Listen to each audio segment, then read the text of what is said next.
If I were to talk to a parent who is considering having FGM done on their child, I would ask them the reason why they're doing it, and I would say, well, are you aware of the health effects of this and like what it can actually do to your daughter psychologically?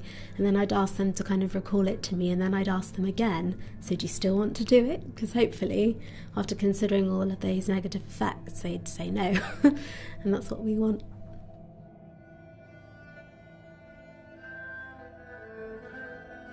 I remember desperately clinging onto my mother's vibrant dress.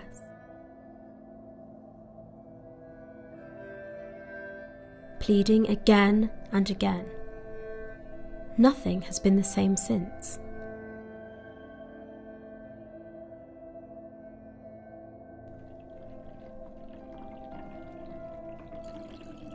Drowning my tears,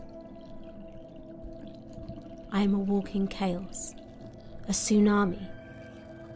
My faith in humanity shaken. There is a vicious tsunami in my mind, my heart, my soul. In many small whispers I say, FGM is wrong. Young people speak out. Young women and young men who've come together to say, we don't want to have FGM practicing in our community, so they're speaking out against the practice through kind of creative means and methods. At first I couldn't even talk about FGM in public, and then to write something so close to my heart, and it's just amazing. You usually hear from the adult's perspective on the issue.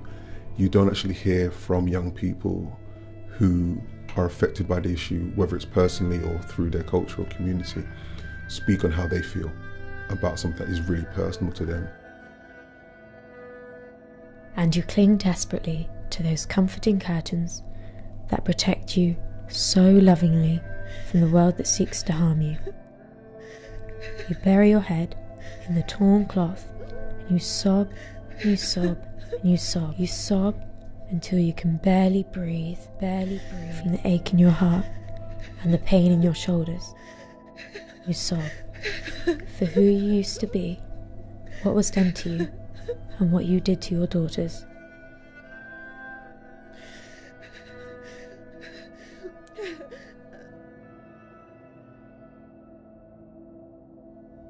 When you wake, everything is different.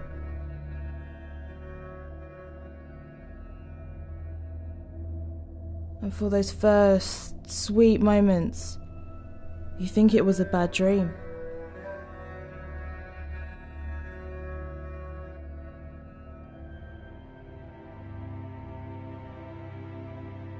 My poem is kind of hard-hitting. The main thing is that women have a choice. Everyone has the power to create change. I'd like to see a world without FGM. A world where women and young girls aren't sort of treated as objects that can just be cut up. A place where people think before they act. Without any form of abuse. A world where men and women are equal and treated equally. I hope that's what we'd all like to see. She wakes up every morning and puts her game face on. I have a choice. You have a choice. She has a choice. She walks like she's balancing 5 gallons of water on her head. Chin up, shoulders not slumped, but far apart and straight, like she was born ready to take on the world. She walks like an immortal, a fighter, a warrior. Brave enough to be vulnerable, but not naive enough to trust everybody.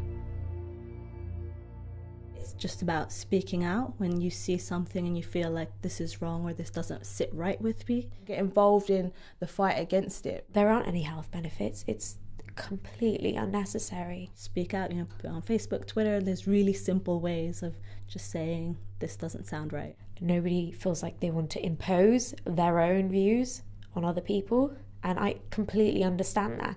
But then again, when it all comes at the end of the day, it's a child being abused, you sort of have to push that aside, don't you?